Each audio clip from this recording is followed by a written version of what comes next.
the opportunity to pick it, we'll just do it again and get more practice on it. But we'll see if that's going to be the case here, because you're going against Quincy crew. It's a different caliber of opponent that you may need to give that respect to. I mean, even the stuff that Jenkins said, you know, now if they pull out the ALK and they're more privy to the idea of the tri-lane, I don't know if you'll have as much success if they're, you know, going to adjust their draft for that. That's true. Here we get into the early bans, and Batrider, an early ban on Witch Doctor leads me to believe EG are trying to get something juicy with their first pick, kind of throwing that basic support ban out there. Now Quincy going to be thinking about what they could score for their, you know, first set of picks too. If they're not banned, I expect each team to take Nyx and Enchantress for each respective team. Yep. We'll see what this the Witch Doctor, like you said, is the difference. Obviously the counter to the Enchantress, so that opens it up. But then do you see an early CM? Because that was banned. That was actually a literal last ban, if I'm not mistaken, in the last draft, just because EG had left open their support for so long. So yeah, Still these little too. nuances. Oh, that's true. Yeah, Puck is still there too. Usually this hero gets banned. And Quincy have gone back for Mirana twice. Why not pull it out again? You know, I wouldn't say that the Mirana was anything to own the game, but also wasn't any sort of weight. Certainly had some great arrows and setups and early pickoffs on Arteezy. So we'll see. Is it Alchemist, boys? This is the question. Is this Alchemist? Is it worth it? It's AA, right? I mean, Quincy crew gets last pick in the first phase, which is where they took Alchemist last time, right? Yeah. That opens it up so you can ban things that you don't want to play against. The Timber Saw. I mean, that's one thing you have to consider, right? If EG, if they take it second, you could literally just take Ursa or Timber Saw or I guess AA, but we've obviously neither team has really been prioritizing that apparently. We'll start it out safe with the Nyx though. All I can think about through this whole draft is like, if Alk isn't banned, I'm just gonna be like, all right, well, he's coming. He's coming in this pick. Yeah. Because the question is now, like, okay, how far has like EG moved this up the ladder? Like, if you pick something else, do they just pick Alk here and then you have at least one hero that doesn't counter Alk? Maybe Quincy crew picks like a block pick hero for the Alk, some Monkey King Ursa. I don't know. I mean, you don't want to first phase these heroes, but I suppose you could Monkey King. Yeah. Monkey King kind of ignored last draft, but for the most part, been pretty consistently banned. I mean, EG's second pick is what's really going to answer some of these questions, right? Will they just go for tried and true, like Storm Spirit? We've been seeing the Abed hero come out pretty early. And then Quincy crew, that was the first time we've seen them pick a Quinn hero in the second phase in a long time. Yeah. So will they switch that up again? And they're taking their sweet ass time. These are great by the questions. way. I know they're like five heading. Like they're like 3 steps ahead in the draft right now is what's actually happening. And yeah, no doubt. They are trying to think what EG will likely do in response. And, you know, is it as simple as let's run it back, let's get the ALG now and put the pressure on EG to have the counter and answer this time, or we leave it out there and potentially prepare a game plan for it. A lot to discuss, but you're right. Look at them chew through this clock. They're already down to 40 seconds. They must have the whole draft figured out already at this point. Oh, wow. What in God's green testicle is that? Wait. He's next. He's next to Alchemist on the pick list. Oh, no. That's the problem. If you search A for Alchemist, you get Abaddon first. Oh, shit, wow. boys. Well, we got to make this pick work now. No, I'm just kidding. All right, well, EG take 2 minutes to get this pick now because they're probably just so confused. I mean, they're confused as hell. I don't know. Damn, the deciding when we game see on the Abaddon, line. Is it typically the position 4, or do we ever see like the off lane Abba?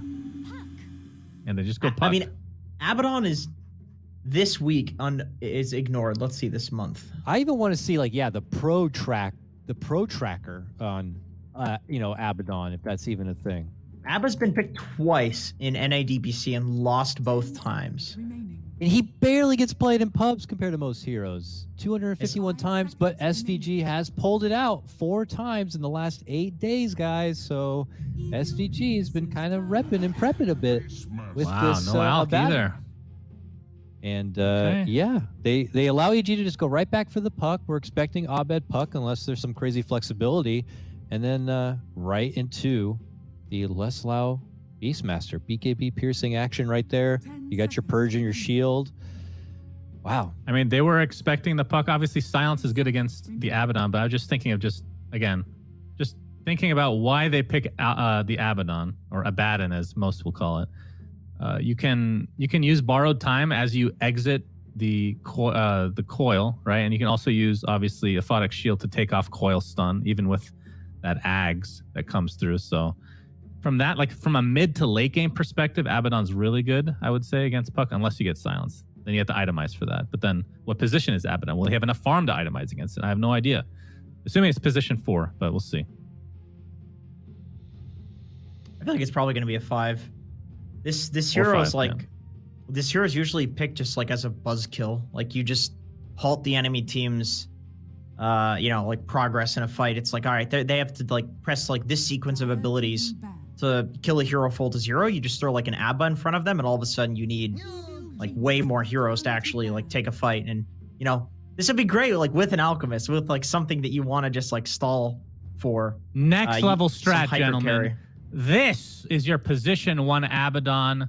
It will essentially be Alchemist, a poor man's Alchemist with the Radiance instead. The old school Alchemist build. They definitely picked him by accident, and will build him accordingly. Okay? you Josh hard, okay? You're joshing me up the fence here, but this is actually an NA classic. Like, because Hector refuses, NASA I should say, because Hector refuses to stop picking this goddamn position 1 in pubs. A lot of other carry players are actually trying Abba as a position 1, so it's not out of the realm of possibility. It's definitely in there. Jenkins, why do you think I'm joshing? I have a 70% win rate with Alchemist or with Abaddon. I always go Radiance as offlane though, because I don't trust my cores to do anything the whole game. So I take their farm and I win the game. Jenkins. Wow. Sorry, you don't win. I've seen your games. Caught off guard a bit by the Chen ban. They're coming up from Quincy crew. The respect that Fly is one of the few, if only, like NA Chen players right now. I think it's more like the only hero that's going to completely obliterate this beast hero in lane is something that can just like take the boar, and that's Enchantress. And like, despite Chen essentially being dog shit right now, it's still so good against the beast that it's worth banning. And it's cool to see them respect it like that, because I've seen other teams literally just leave the Chen in with the beast on their team, and I guess other teams are like not confident in the enemy team's ability to Chen, but of course, like you mentioned, there's Fly, so gotta look out. Okay. So Timbersaw was banned, which kept an opening there for Quincy crew to take Alchemist in the second phase, but now EG has banned it, so no more Alchemist, gentlemen. So the other hero that comes to mind that both teams have played a lot is Medusa. That is the big carry. We'll see if it's ignored or if something else is taken instead, because we still, again, a lot of, I would consider tier 1 carries still available. I mean, only one has been taken out of the entire pool. So, like the Monkey Kings of the world. One mid-tier carry that I just want to casually throw out, may not get picked, but I like the synergy between it and the Abaddon, is the Weaver with the old shield play. Used to have a lot of fun shenanigans back in the day, and we did see Weaver show up from time to time in the past week or two, but we'll see if Quincy or EG value this hero or not. For them, it's been more about what you've been mentioning, the raid boss type heroes. Yeah, Weaver against Puck can be kind of annoying. I mean, it's all dependent on the positioning of Abaddon as the pseudo counter, but I think maybe not so much now, but other than that pick, and maybe it's not so bad against Monkey King, I would be eyeing the Wraith King, just because Abba and Beastmaster like don't do anything to clear the skeletons. Some sort of summons hero on the side of EG would be pretty nice. But the nice thing about Monkey King, and presumably like part of the reason why they picked it, is because it gives them, like SVG says, these tools to, like, if there's some illusion or summon hero pick, then you just go Maelstrom or like Battle Fury on your Monkey King and you deal with it. So that's a really nice Monkey King pick. It blocks out a lot that could have been abused. I mean, they have triple melee now as well, so Medusa is looking even better. Like, so is really OD, honestly. Medusa. OD looks really good. I mean, you dumpster the Monkey King in lane, you just imprison Abba, and he can't do anything. Like, you imprison him during his ult, and you can save from the roar. The only thing is, like, you do need some summons clear, I think, on EG. Like, somebody's got to deal with these Beastmaster summons right now. Otherwise, you just get ransacked by this guy, Zoo. I mean, have we seen... I don't think Quinn has played... Oh, there you go. Monkey King mid, right? Not yet, at least. In the DPC. Not the DPC, but he's a huge Monkey King mid spammer, so This is always So that's something still you a flex then. Yeah, you're gonna know like if you're EG from these pubs, like you have to look out for his mid monkey. MSS Rubik, watch out, gentlemen. He did win MVP with this hero. Yeah, MSS's Rubik has looked like the best it's been for sure. So it's definitely something you do not want to underestimate when juggling around your own skills. I mean, if you want to go mid Monkey King, then Medusa for Quincy Crew also. I think Medusa is either picked here by EG or just banned in the last phase. Yeah, it's a good Medusa draft. I mean, bunch of melee heroes. Rubik doesn't really do that much to you. I mean, I suppose you can steal the Stone Gaze, but feels like they need some sort of like frontlining carry guy, some beefy boy, and Medusa is absolutely that. You can toggle Mana Shield, right? To make him steal that? Absolutely, yeah. Okay, there you go. There it is. There it is, and they're going to hold off on, I imagine, the Ice offlane pickup instead for the 5th and final crutch pick. Yep, still could be the offlane puck as well, but we have... I don't know if we've seen Ice. Oh, he's played one puck game, actually, if I'm remembering correctly. But don't really remember the outcome. He probably won, considering EG's won most of their games. So, Nature's Prophet still there for Ice? How dirty, by the way. Something EG have not yet pulled out ever, but I want to just casually throw out. Meepo. Would we ever see them pull this out again? It's an Abed classic, and I know like maybe at times when you really need a win, I mean, and you one win away from securing a pass to playoffs. I'm surprised it's even at these kind of moments, these crazy last-minute pickups are not considered. I'm not trying to make a Hail Mary kind of call. I mean, they've already got a pretty greedy lineup with the Medusa here, but it's something that Abed is a specialty of, and I'm surprised EG have never considered whipping out. I wonder if it's something in the back pocket so deep that maybe major time they'll whip out, but you know, something that we've never discussed in probably the run of EG and NADPC so far. I think Meepo feels really bad right now, just as a hero. Like honestly, all of these like cancerous last pick heroes feel really terrible. The Broodmothers and Meepos and Huskars, which good riddance. I'm sick of playing against those in pubs, man. Yeah, fair enough. Sick of it. It's a good patch. The era of 5th pick crazy cheese specialty may be behind us then. Fair enough. Seems to be. It seems to be. Yeah. So Razor. looking at this last pick for a Quincy Crew, like you already have 3 melee against the Medusa. Do you have to avoid a last melee pick here? Like how important is that? Because again, this Monkey King can be flexed, so you're picking either a 1 or a 2 for this last pick. Mm-hmm. Like Marana, we haven't seen as a core yet. We've seen it both games, but as support, I guess that was banned. Honestly, I hear me out on this. Like, I feel like it doesn't really matter for Quincy because like Monkey King spawns illusions, and like you say it all the time, he's basically a ranged hero. Beastmaster is summons. True. And then Abba's just like a spellcaster, so you actually don't have that many heroes that are like running in and trying to like click the Medusa for melee range right now. So and Necro Book's pretty damn good against Medusa as well. If there's like any anti-mage game, like this is a pretty damn solid one for Quincy. We've seen AM banned but never picked up. But okay, maybe not now. Yeah, the root destroys AM. Terrorblade has been another illusion core in Naga. Maybe faintly Naga picked, but some Terrorblades and other teams have been pulled out. I don't know if. So I think you almost guaranteed around the monkey side lane now against the Underlord, just like dumpster this hero. And you actually, then again, I feel like what EG's trying to do is they're going to aggro again, and they're going to try to get the Underlord versus the Beast. Jug. They're definitely going to aggro. Jug. Okay. All right. All right, this is it. The hypest one to end it all. This could be the final game. We see these two Titans play for a long while. Who is going to walk away with the W, though? Suns fan, tell me. If it's not Alchemist winning, it's good old Medusa. I'm going to go EG on this one, gentlemen. Against 4 melee. I'm going to go Monkey Quincy. King technically melee. I feel like Quincy's got some nice early tower push, but then their late game's not that bad against Dusa. I think the monkey is nice in the mid lane. I'm going to go Quincy. All right, we got another split over here. Let's quickly get into a break, but when we come back, we've got Lyrical Gods and Owie 2000 to bring you the coverage.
Hello and welcome back, everybody out there in Dota 2 world. The match that's striking the foundation of NADPC is going to continue on right now. We got Gods as well as Owie with me to break it all down for you guys. And Gods, we got to see the drafts. There's no Alchemist this time. He's gone, out of here.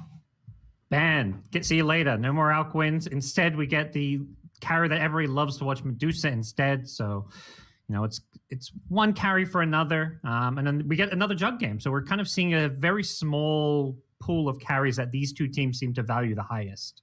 Absolutely. Well, that's sort of the own meta that's been built within this. Owie, is this kind of what you were expecting now that we've seen 2 games underneath these 2 teams? Or there have been some things that have surprised you so far from either squad? Honestly, I'm not too sure what I'm expecting, so I don't know how to answer that. I mean, like, is this series lived up to your expectations so far? Yeah, I mean, I think both teams are playing pretty well. Sorry, I'm sort of zoning out because I was thinking how weird it is. Like, Alchemist's second phase, he wins. His first phase, he wins, and he's just unpicked on banned, right? Yeah. And like, it's sort of like, it's not an uncommon thing that happens in Dota either. Like that sort of pattern happens a lot. I'm wondering like how the teams are thinking about it. Okay, so I think Jenkins called this. Like, they're gonna go aggro with the Dusa in order to give Underlord a game, because if you play against this Beastmaster, you need to you can't let him push your tower for free. Like, if he hits 6 kicks your carry out and takes your tower, this is when the hero really shines. But I think Quincy Crew are doing the right reaction to this. They are also going aggro, and I think Beastmaster should have a fine time in the safe lane versus Dusa CM. I think they should have done this game 1 too, actually. Yeah, they take away that 1v1 where Ice has like a slight hero advantage and just, you know, ping advantage. He's just such a good 1v1 player, so. Nice deny on the bounce rune with the boar. Sneaky. Good done by last. Stun that shit, crit. Oh, is he gonna get see there? I'm greedy. EG opting for Radiant every game. I'm curious to hear your thoughts, AUI. Why do you think, what are like the pros and cons? EG picking Radiant every game and Quincy Crew prioritizing having second pick. So I think second pick is generally seen as better right now, just because you have the 8th pick and then you have the last pick, which are generally seen as like the stronger picks. And Radiant is seen as having better lanes. I think EG plays a pretty lane-centric game of Dota. Okay. I haven't played in a little bit, so I don't know if it's changed at all, but that's my general idea. I mean, it sounded good when you said it, so I'll just go with what you're saying. But we have a little bit also of a different matchup in the mid lane this time. Quinn playing on this Monkey King against Abed. This is a hero that I think at the start of the league, everybody was talking about. Everybody was saying this is the be-all, end-all hero, and it's kind of not been seen quite as much recently. But, you know, Quinn going to try and play it and get super active, probably play with that Aghanim shard a little bit on the earlier side as well. Could be cool stuff. Abed has gotten this early double wave on Quinn like all the games. It just lets him like trade regen for CS really well. Bottom. Silence and some trouble. That's a huge kill. So this lane bottom started with Underlord blocked more than the Dire, and on Radiant it goes into your tower. So he pulled the aggro out, which I thought was good. But then he firestormed the wave and the lane just pushed so far up. So now they have this like level 2 Abaddon. I think with Overvenom, Underlord can't play Dota. It's looking rough for him bottom. We saw that mid. Abed got the 3 stacks built up on him with Jingu, but then wasn't able to hit the Boundless Strike to get the 4th one. So well played by the puck in mid. Yeah, it feels like ISSS has no place to make here. He he almost gets a side pull off, tries to grab the range creep, and yeah, I think EG recognizing this are going to have to TP crit down bottom just to pull waves. It is a good reaction. Yeah, until this wave gets pulled back, there's nothing he can do.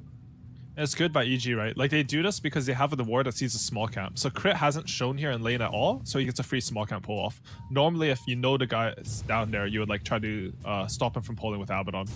It's a good play by him. Yeah. See, it was actually, believe it or not, MSS that pings out, hey, he's over there pulling your small camp from the other side of the map. Just recognizing the way that these things work as MSS after they're no longer there. Yeah. But mid, pretty even so far. Quinn with a couple more denies, Puck, a few more CS, but very, very even, at least in these early goings. We're going to have to see how the mid game looks for both of those super active mids, though. And you can see how this is sort of going to translate the Nyx having to TP. Because he TP'd, Dire's going to get their small camp to spawn, and Beastmaster is going to start to catch up. I think the CS was like 16 to like 5 top before he TP'd, but now Beastmaster is going to be back. The Rubik doesn't have to stand beside him to prevent them from killing him, so he's going to get solo XP pretty much till he's... I guess say like Rubik will sap like a couple hundred to get level 3, and then Beast will get 6 pretty fast.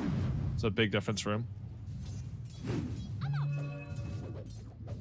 You can see that definitely needed as Leslau, one of those heroes that they like to play around consistently whenever they get an opportunity to. And, you know, the potential for a kill onto Fly here if he steps too far out is definitely up there as well. So MSS is going to make that move over to secure some bounty runes, or rather the power runes. We'll see if they bring over LOA as well. Yeah, definitely big to deny these runes. Both Quincy supports, same as last game. We saw them securing runes for Quins. This time it's more about denying runes from Abed because Quinn does not have a bottle. He's going to orb himself down bottom. It spawns there, but LOA already there and waiting in Abed. Okay, he has a winning rip. Okay, he's fine. Imagine, like, before that change, that would have just been a death. Yeah, that felt like a bit greedy from Abed. I feel like he just needs to gamble and pre-camp one of the runes, so there's a 50-50 chance of getting a rune. But the way Quincy played it is that he had 0% chance to get a rune. And these Quincy supports are just on the runes though. It's like hard as mid, honestly. Like you go there and their support hits you a bit, it feels really bad. So it's more like Quincy are playing it well than there's something. I agree though. Like if your support's checking bottom and their support's there and there's another support on top, you might as well just gamble and like both go to 1, right? And you have 2v1 there at least. Like so Nyx went bottom. Right. He could have pre-camped the bottom one. Yeah, probably not the actually, top one, but the bottom one he 100% could have gotten with the Impale. Yeah. Quincy are very annoying about runes. Yeah. And this team, like, if you look at their drafts and you just think about can Quinn rotate and kill people this game, it'll like determine like most of how their early games pan out. And I mean they've just been winning, so but it usually tells you a lot about a team. Well, a very interesting series of events going on here as, you know, we saw a couple of movements over there trying to get the bounty runes in time. There is some pressure now being laid on the ISS. We haven't talked about it at all, but this ABBA has been looking pretty good for my money, at least. Yeah, it is pretty solid. What's the thought process here? Is it just like his prowess in lane, or are they playing mainly around the aphotic shield later? Quinn is just going to try to run away. Oh, wait a minute. Stun. Boundless Strike trying to get out. Abed still chasing. Waning Rift is up again, but they are not going to die for it. Okay. Crit's still level 1. He's been doing a pretty good job just giving Underlord everything he can in lane. As a result, Underlord's actually doing pretty well. I think the Abaddon, it's like... He's surprisingly good in lane. He's really good in lane if you have a favorable matchup. Like they have a 2v1. You can see like at the start of the lane, they just straight up killed this guy and he's like pretty strong, right? Because it's good stat line. Shield's a pretty good spell. But really he's a boss team fighter. Like there aren't many 5s where you can play up and like give vision in fights and saves and not really be under any threat. He's like one of those heroes. And just watching him play this bottom lane, messing with these pulls, constantly pressuring Ice has been very impressive to watch. Yeah, honestly, Ice is getting like more than I thought he would have. TP like he's Glenn makes the rotation, recognizes Arteezy's just a bit too far forward, and now Boundless Strike. Oh, they interrupt. Abed, that might have saved it. Still has the lifesteal afterwards. Tries to live through this one. Does a little bit of mischief, backing out, but the damage needs a couple more hits, and it's not going to be there. But still, they stop the pressure on Arteezy and keep him alive. Monkey King just has a 10 armor, huh? Right? I was very fortunate he didn't die there. It was a good try on Dedusa. Good reaction by EG. Does feel like, you know, in the end, like it doesn't benefit either team. Like both mid laners rotate for that play, and then Abed's right back to the mid lane afterwards to continue his farm. I think Quinn lost a bit more resources, but Arteezy also lost a lot of resources, so like evens out that way as well. I think like it surprised me how well ISS is doing bottom, because we actually saw Yawar deny his own wagon bottom, which is like if you start in a 2v1 lane, like that wagon's your opportunity to put extra pressure on the map. It's up top. They're gonna find LOA for a kill. Here. Sorry. Yeah, they'll get both of them maybe. Oh no, LOA's getting out. Okay. EG are adapting, you know. Every time they go for that pull camp, LOA messes with it. So this time they're like, okay, let's pretend we're pulling, and then they just stun him into a breathe fire and try and get the kill themselves. Well, meanwhile, Over to the side, Abed Abed here. gets the rune. Able to runes. get it, chase down, and the silence is there to get up to the high ground. You know, I think if there's one thing that I want people to take away from this game after watching 2 games so far in this pretty even start to this one, it's that the idea of like evil geniuses being the only good team in NA, people like just need to recognize that's not true. Like both of these teams have looked so good. They've There are looked 2 good incredibly teams strong. in NA. Sorry. Come on, Kurt. I think the RTs are good too. I just had to say it, you know, it's just there. You have to say it. Yeah. Dude, Smoke yeah, up they're top, good teams. Arcane Rune on that. There are 3 other teams who have taken games off EG in this tournament. You know? That's true. Slough, no mana right now to drop the roar down, and Ooh, he they forced the previously puck used TP. it. Oh, Coil. Ooh, double Chase coil. looking for more. Fly is there with the frostbite, but the lift back onto Abed. Trouble. Dead. Leslau will fall, but they get the Damn. kill on the much higher priority mid. Very nicely done by Quincy. The mid rotations are really determining this game. Like in both times, the mid counter ganked, and they were able to. I mean, when Abbott he saved his Medusa, and this one like you get the kill in the mid, which is huge. Man, Medusa's like. Actually, she caught up in levels since Beastmaster died, but Beastmaster actually had 2 levels on her for a bit. And once Beastmaster hits us like level 7, level 6, it's really hard to stay in lane versus him, even as a Medusa. You think you're tanky, but you're just not. And he's gonna come bottom with this roar, this next Necrobook. I think they're just gonna kill this Pit Lord and try to take this tower. You have to Ice reaction. We'll see how aware he is. He's got a ward down on the river, but he has not seen Leslar down here just yet. And in You know, case he'd love to get another fire out just to push the wave before ditching this lane. In case anybody was wondering, that Monkey King did get that faded brooch. It was up there for a while. Finally gone now. Look at But Deuce at top. they're setting up again. Onto Arteezy. Pops the ulti. Quinn has to back away out of there, but there are a lot of heroes nearby, and Coil going to be dropped, but Wukong's command comes down. That's going to stop the pressure. Bottom, they kill Ice. Now going to pressure the tower. That's a huge kill bottom. Yeah, Abbott actually used a Waning Rift to get his coil off there, so he couldn't silence the ulti. Once that ulti came out, there's no way they could kill the Monkey King anymore. It didn't even really feel like Quinn was trying to go on Arteezy there. When we jumped Arteezy, he was just like trying to force a rotation or some kind of a play because he had no backup. There was no way he was killing Honestly, Arteezy by himself. that's a mark of a good player. I remember I played like a pub with GH, and all he did was he would poke people at their tier 2s. He was playing Tiny, just walk up to a tier 2 and force a TP. And like it completely changed the dynamic of the map for us. Bottom. Omni, they take down the healing ward afterwards, but you are right on top of them, and well, they have no mana for spin, but they should have enough with just the beat down here. Ice still goodness. managing to live, actually. Wow. That's crazy. How's this man the alive? Necrobook didn't Firestorm on die a to Necrobook? Firestorm either, so he couldn't get the kill. What's he doing? This is crazy. What? All right. He saw the Rubik illusion and he thought it was a real Rubik, I guess. Oh, okay. I'm not sure, but That's hilarious. Actually.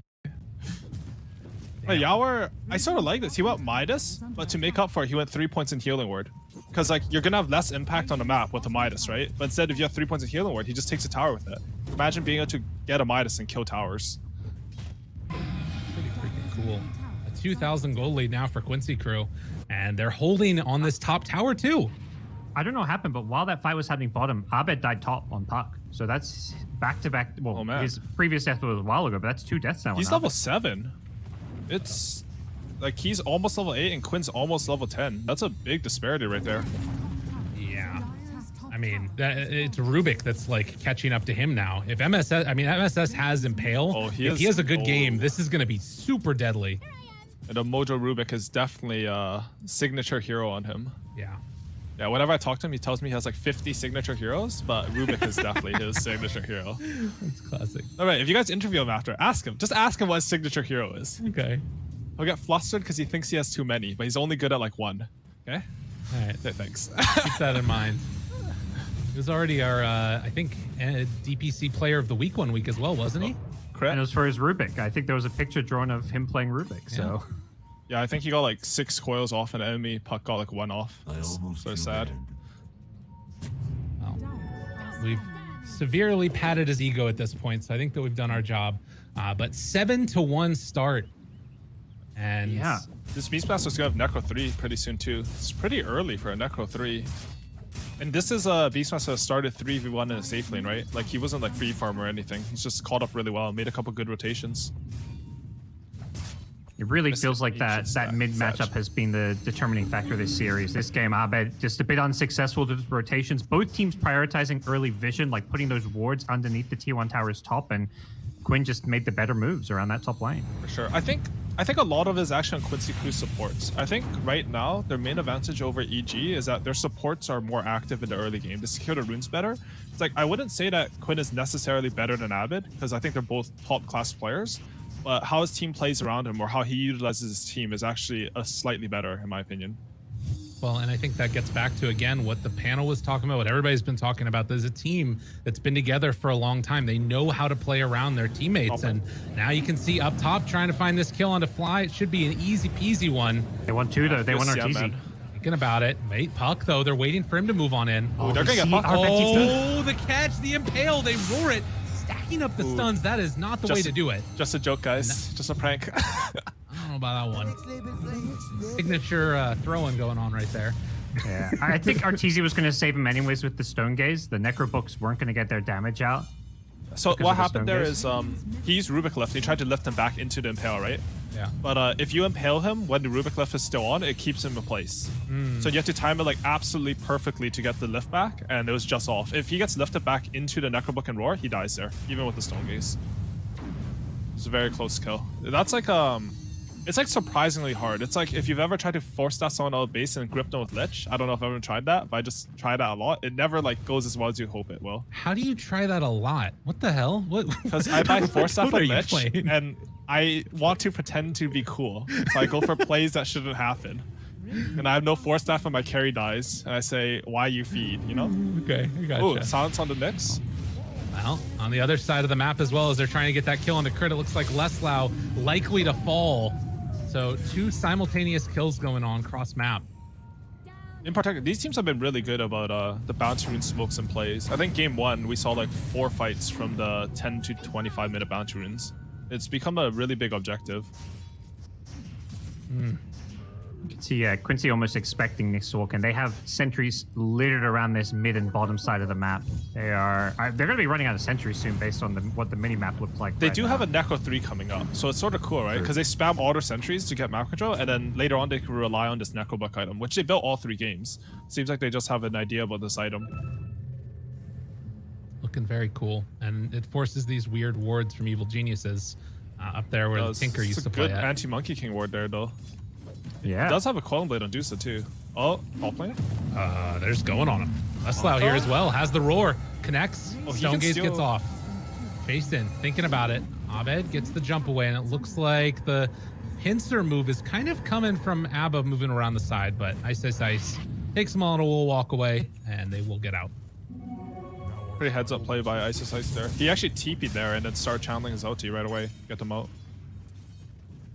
It would have looked more clutch if Quincy committed, but it's still, I think it was a pretty solid play regardless. Oh, smoke cut from Quincy. They know that they chase them all top, so if you chase someone all top, there's only like one place on the map you can go, right? Which is like your own jungle. They know they can pincer them here or like coral them in. Ooh. EG missing some ultimates too. No Stone Gaze, no Dark Rift. Over here, waiting as the Boars head in down on the south side. They drop down the pit already. Quinn on front of everybody. LOA gonna take off that stun, but then get stunned again afterwards. Thinking about chasing this. Evil Geniuses just running away. I mean, they're just hurting them out of the area completely. Yeah, EG's playing this pretty well. They're still gonna lose their 2-1 mid tower, so Quincy get what they were looking for primarily, but they traded that for a lot of space, you're right. Like, Dusa got to push from... Like, usually when you TP to your safe lane, you get to push one wave. Because everyone will run at you as soon as you push this one wave, because you're trapped there, right? But because they made so much pressure on the map, like, EG, they were getting pressured, but they responded to the pressure properly, and they saw all the heroes. Arteezy got to push from his tier 2 all the way to enemy tier 1. Forsic left, like, do some damage. It was really good. Does sort of give us the feeling though that they might try and go for more here again. Next round of items are coming up. Leslau gonna spot crit, and Abed there as well. This should be a lot of damage rather rapidly. There are some heroes in the area. Can't get there in time. Ooh, crit gets caught by his own impale, and they get them both. Nicely played. Quinn now on top of this puck, trying to get him a good stun. Comes out afterwards, and Abed eventually burning down to death. MSS gets the finish, and Crit also in trouble. Obviously, no TP means they'll be able to run down this Nyx assassin. Very, very nicely done by Quincy, although it did cost them the Beastmaster. Oh, Mojo. Last kill steal. I don't know about that one. Like, guys, I got my glimmer. The first one was a style kill, you know. He pre-cast the orb. First one was good. The second one was very Mojo. Well, it is continued space for Arteezy, but this Jug is so far pretty heavily outfarming Arteezy with that Midas build. And they're gonna head into Roshan. They have a lot of buffs for this Rosh. I guess this is what else Abaddon 5 gives you, right? He gives you these objectives. Not many 5s do that with Enchantress Band. Very nice. Cursed attack speed plus 60 for this one, paired together with This that dying Beastmaster. fast. Honestly, like, for 18 minutes of the game, this is really fast. I think something that people... Like, Juggernaut is actually one of these anti-super carry heroes. Like, it's used as an Alchemist counter, but it's also sort of a Deucer counter in the sense that even if they get to 6 slots, like, they will die in Army Slash. Right. It doesn't matter how many items you have. This multiplier is insane on this spell. It's like, and that's what, like, you know, you sort of expect Deucer to be the more farm one, but if Jug is more farm, like, he might kill her in, like, a Swift Slash or just, like, with a spin build does a lot of damage. True. Well, they spotted out some ancient stacks over there. Abed did. A smoke up comes now as 3 heroes in the mid. Going to start to head down bottom. Yor, gets stunned. Arteezy right on top of him, has the spin and trying to get out of there. Looks like he should be good. And in fact, gonna stick around. You need to get out. I don't know if smoking down there, Beast. Yeah. Arteezy's already TP. Crit could be in some trouble. He's scouted by the Necro Vision. Yeah. He has a Force Staff, but... Attempts to get out. Roar's even going to be used. And that is enough. This is the second time this happened in the series, but Quincy Crew... Oh, sorry, go ahead. Oh, no. Call Quinn. Got him with the root, but I don't think he has they killed. They've got the ATOS. Yeah, he's fine. Oh, he's just fine. All right, he's just walking away. Abed doing Abed things, cutting ball wave. I think that's the second time in the series has happened, though, where Quincy gets this Aegis, and somehow the lanes... Abed in trouble now. Chase down. Quinn got him. Oh my god, MSS. No, Mojo thinks he's good. Game. Yeah, he does. Mojo thinks he's good now. You know what? I think he's good, so I'm okay with that. Damn. Yeah, but like you can see what happened on the map there. Like if your lanes are pushed in when the 18s gets Roshan, they're gonna run at you right away. We see a kill bottom, we see another kill bottom. It's like hard to take back map control. You basically have to throw bodies away just to get some lanes out, and that's what's happening. Like in a normal game, like there's no way Abed tries to go for this tier 2 cut at like 20 minutes, right? This is a play he's doing. Like the death looks silly, but it's a forced mistake by Quincy Crew. It's not really a mistake by Abed, in my opinion. Right. Yeah. The correct play from both teams. You know, MSS looking for the pickoff because he knows that that's what they have to do. As they're looking at Ice top. I think they can kill him before he gets Oh, they saw the Monkey King on the tree. Stun. Trying to chase. Has the lift afterwards. Stolen Dark Rift. That's interesting. I think if those creeps didn't see Monkey King, they could have TP Jug and the lure was dead. Like some Monkey stun into Rubik left. But since the creeps saw him, they decided they didn't have enough time before Dark Rift came off. And look at these wards by Quincy Crew. They just spotted that smoke right here on this hard camp. Freaking Jug love has this his, one. He has a shard now. Oh, they're teleporting to Hawk? Oh, and that's gonna set up for a follow-up. LOA, not a bit too far, and Crit gives them the punish. Wait, looking for more though. Or chasing Abed. There's no way you get this, surely. Get him. That's the Dark Rift right there, still on Rubik. You don't expect that type of play. Crit makes the most of it, but honestly, I think that was pretty good for EG. Like trading a kill like that, seeing all the heroes. It was like a neat play by Quincy, but the Nyx gets the kill, so he turns it around. They have BKB first item on Monkey King. Wow. I think he understands that they have this like insane timing if he has BKB. Like he can't die with BKB this game. They have no physical damage right now, and they can just do whatever they want. Pressure forward here. A 5,000 gold lead as they're trying to take that tier 2 tower, have already claimed the outpost. And Evil Geniuses, the ways that you try and take these fights start to feel a little bit more sketch. Top. You want to catch and find these pickoffs. They're showing Jug mid. It's very much like a decoy while they go hunting for this Puck. And Puck's about to go for another wave, I believe. Abed? Oh, they got him. There's the lift. Roar afterwards. He's just dead again. Oh, That's so cool. Like, Yuar's just showing mid by where the tier 2 mid tower was, like as if his teammates are behind him mid. They're smoking top. There's a happy jug game when they have like, what are they gonna kill your stop your spin TV with? You have to face you with Deuce or something, right? But he's playing it really well, like you said. I think like playing Dota like this, it doesn't exist anymore. Like where you're like hiding in the trees and split pushing. Like you can do it to try to set up a team fight, and they're doing it out of necessity rather than because they want to right now. Because you know Quincy Crew is strong with the Aegis, but it doesn't feel good anymore.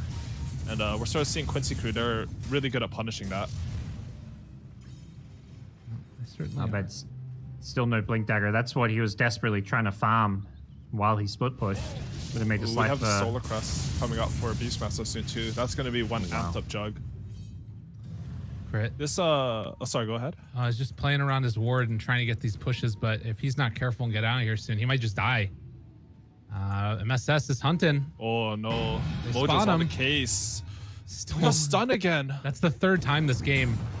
Jukes to the side, able to get away from there. MSS, does he hit it? Oh, that's right on top. When he got out of there. No, that was a beforehand. nice try. There was like a creep blocking him. He had to deny it first, and then it's like he almost got him, just barely, you know. Honestly, getting the stun is like pretty much worth more than the kill, in my opinion. Like if he killed him there, but he didn't get stunned, I'd say that would be better for EG.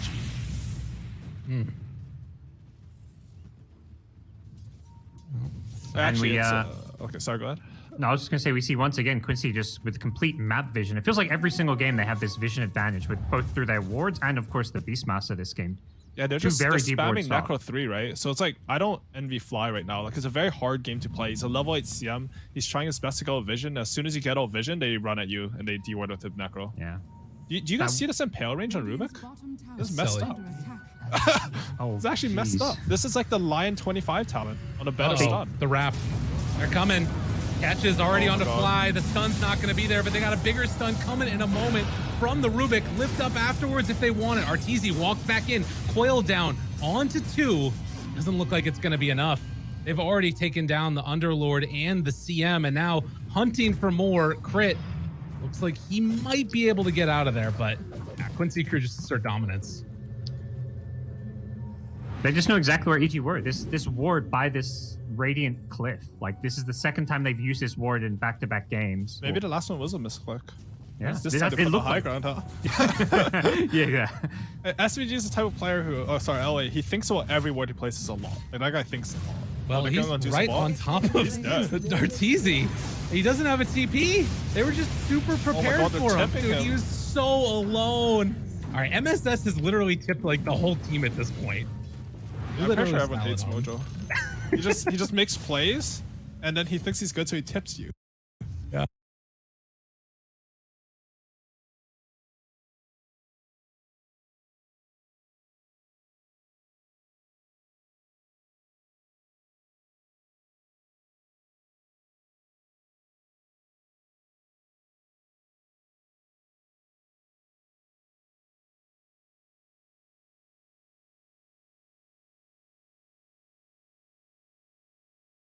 What makes your right click do less?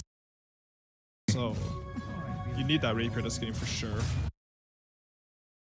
Already underneath this tower, Solar Crest, Beastmaster, now getting the bonus attack speed from LOA. Like Jug just hits so hard and so fast. Low BAT plus like any sort of DPS buff gets amplified even more. I think the other thing is like, so usually if you have Puck versus Jug, Puck's pretty good versus Jug. You can build eggs, and also you can kill the healing ward with some like orb out, blink and kill healing ward. But they have a Rubik who's like some instant cast stun from insane range. So I'm not too sure. Like they can actually go high ground on Quincy Crew as soon as they get this Nyx Roshan, which they will get soon. I think your point about the range on the stun, the bigger one is that range on the lift. Like he's got the cast range talent, Aether, and also a keen optic. It's honestly pretty silly how good this spell is. Like this Arcane Supremacy spell. Yeah. Pretty nuts. Oh, he has Firestorm. Oh man, this is the best Rubik game. You're getting CM, Nyx, Underlord, and Puck. Like you can just accidentally click R on someone and you're gonna get a good spell. In the meantime, EG, you can see where they're playing right now. They just don't feel like they have a chance at a game. Abed, oh my god, do they know about this? They are pinging him Oh, And they know a What? wave's about to come. What? Are you kidding me? Dude, he didn't even Any get tips to left? tips. Oh my god. Mojo's out of tips, and no one else is cantress. So. Yeah, he's got no tips, but he's got the voice lines, you know. He's making up for it. You gotta. Dude. Honestly, this is a good part of Dota to do. Like, if the stuff is there, Dude, you they should got him use it, again. right? Up top, he's Arteezy. He living. pops the ulti, spin away. So they force out the stone gaze at the very least. But man. It does not feel good to play Dota right now as EG. No, it doesn't. I mean, that was good for EG in that they have no Omni Slash, but the Butterfly versus Omni is really strong right now. I think the itemization from Yawar is correct, though. I don't think he has to itemize to deal with Dusa. Like, he will get his anti-Butterfly Dusa item when Dusa finishes her Rapier, probably. Because he's going to like MQB the same time Dusa gets her Rapier now, after Scotty. Because right now, like, Dusa doesn't do anything. So you might as well deal with everyone else and be tanky so you can't throw the game. You know, Quincy crew just seem in no rush. You know, they're gonna have full map control at 30 minutes if they want to grab bounties, love this. outposts. I like the itemization from Quincy Crew. It's they have the Solar Crest, they have this drums, you press your stuff on Jug and he just hits like a maniac. He Omni Slashes someone, they'll die. I used to live there from Omni Slash, but if he's Solar Crested drums, he's gonna kill her. Able to steal Firestorm yet again from Ice Ice Ice. He's stepped just a bit too far down there, and the pressure is going to be mounted. They have that Aegis still on UR, ready to go at a moment's notice. The spin back, thought about going on to Arteezy, but not going to do it. Wait for round 2 again in just a moment. Yeah, and they have so long left on this Aegis. They can just keep rinsing and repeating this. God, 3 minutes, yeah. Holy moly. They might back off for these bounty runes, and EG's actually smoked out trying to snipe this bounty rune. A bit. Okay. Good coil, but dead again. Oh, man. Dude, This, and he stole coil. Oh no. It's only level 1 though. Don't worry. Evil Genius says it's fine. This Jug spin build is really fun, by the way. The Blade Fairy, like, I don't know if you saw that, but he chunked Avid there while in spin. Yeah. He has a spin DPS as well. Rooted. Art gets the shield. Ready to walk Avid's back looking in. pretty good, right? Like, Yeah. he doesn't do the sieges. He did pretty well in lane. With no. Coil? Chase down. Crit's Crit. just dying to Blade Fury. He gets completely wrecked. Omni Slash backup doesn't have the mana. Needs 5 seconds away. When the lift up, they're dark drifting away inside their base behind the tier 4 towers. Oh, but man. Quincy crew just all over them right now. This team that has so long been the bridesmaid, never the bride in North America. And finally trying to take this one down here against Evil Geniuses. UR backs away again. And Yeah, they still should hanging on to that reset Quincy Aegis. here. They don't have enough resources to continue. You know, let's just casually kill this Quinn's tree. That happens. No, but that was really good. They got a crap up. But you can see the spin build. Like, he just kills the next 100-0 in a spin where you're magic immune. It's really fun to play. You guys should try it if you get a chance. Viewers out there. Don't put those ideas in their head. I don't want to see it. It's disgusting. No, that's Better, some better really than bad picking ideas Jug for them than to try. some anti-mage or something, you know. That's I think a a lot of pub players are happy to see a Jug on their team. That's true. Every time I see an anti-mage, I want to report them, so. Oh, Sentry sees a courier? Free? Oh, that's the Arteezy current. They know Arteezy's That's a- going for this rapier. Yeah, Now that's it's a big kill, actually. 3 minutes without the courier. It times out pretty well for him because I don't think he'll go for Rapier before, but now it's like guaranteed he won't have this item, right? Yeah. And okay. So it shows Roshan may respawn. Does it show? So this is The this 3 is minute the early mark. spawn. So the 3 minute mark is when it goes away. And yeah, the earliest Okay. spawn would be at 0. That's the way it works. I see. So it doesn't tell you like the random one yet. No. Up at bottom. What can you do? Dude, it hurts. It hurts Playing playing like it. this just sucks, man. Like you're just split pushing waves. You're hoping they don't kill you. Honestly, it's more up to them than you. It's like playing on C9. It's not fun. Oh no. What have you done? Trying to get orcs back into this region, Howie. What are you doing? It's like playing on NP. There you go. C9 is That's great. And, Well, next one moving in. Arteezy's just camping the shop. He did buy the rapier now, Look at so this they've got it. spin. And Ice gonna drop. Didn't stand a chance. That rapier's there, but I mean, I don't even know if that's gonna be enough at this point. Like, he's standing by the tier 4 towers. Aegis down now. But Quincy crew not going to be denied. They walk forward. Oh no, the Omni Slash connecting onto everybody. Arteezy hasn't gotten a right click off with his Rapier. Rapier down on the ground. Chase down coming through. And just like that, good game is called. Ultra kill for Yawar to end it. What a pretty showing from Quincy crew.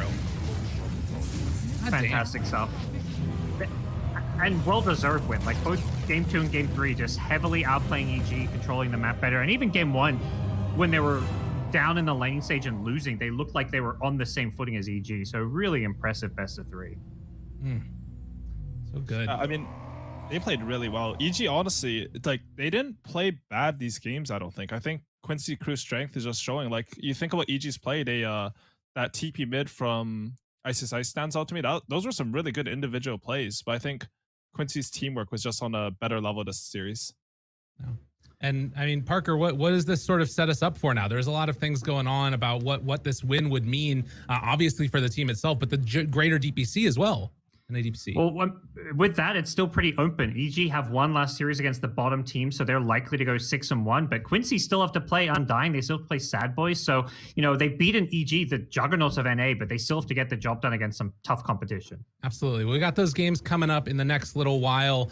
So shout outs to Quincy crew, able to take it 2-1 over Evil Geniuses. Absolutely phenomenal showing.